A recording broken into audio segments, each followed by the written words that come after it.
Assalamualaikum warahmatullahi wabarakatuh. Hello everyone, my name is Anisa Nabila.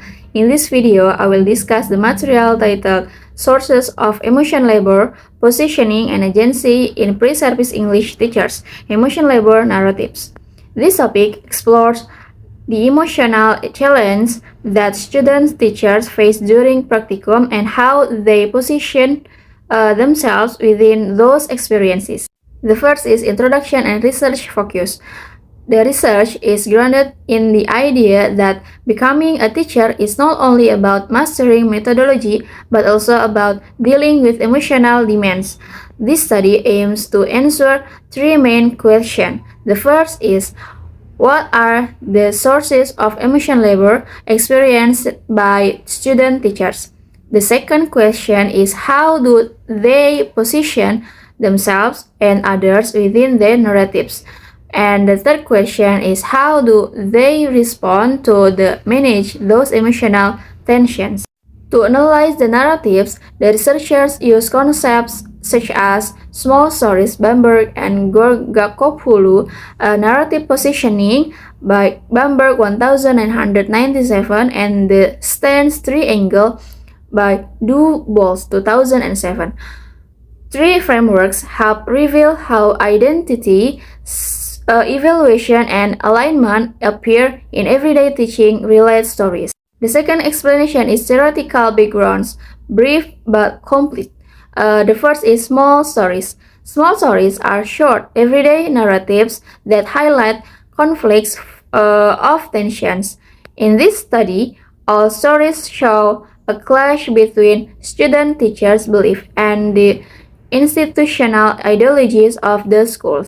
And then criteria of small stories. A narrative counts as a small story if it includes: the first is a real everyday event, the second is a conflict or tension, and the last is one of three core themes: schools, ritual or policies, professional conflict with mentor teachers, a culture of indifference within state schools.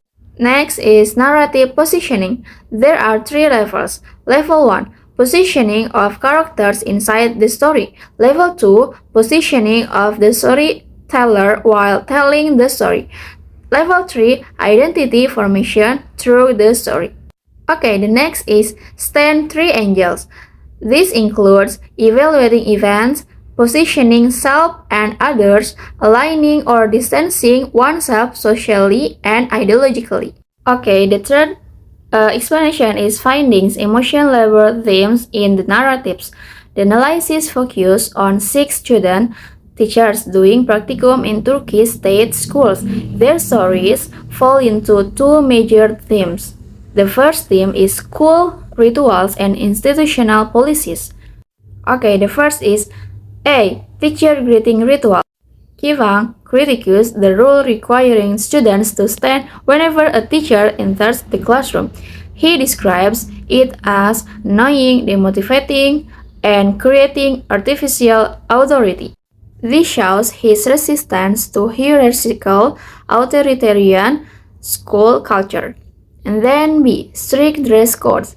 Kamuran feels uncomfortable with the rigid dress rules imposed on teachers. She expresses frustration at being constantly monitored and judged, and eventually responds by wearing more expressive clothing to reclaim her identity. Her statement, "Now I'm ready to fight with them," reflects strong identity conflict with institutional expectation. Then the second theme, professional conflict with mentor teachers. Student teachers such as Givang, Yaprak, and Seda describe being excluded from the teachers, long ignored by their mentor teachers, and not given proper guidance. This creates feelings of being left out and neglected, highlighting the power hierarchy in schools. As a result, they create their own alternative workspace in the school canteen, showing both resistance and agency. Okay, the fourth is interpretation and meaning.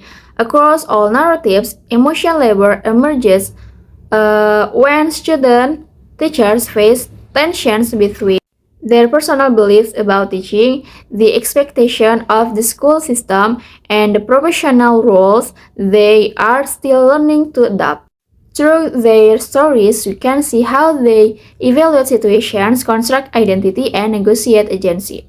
This reflective process is essential not only for coping with emotional challenges but also for shaping their professional growth.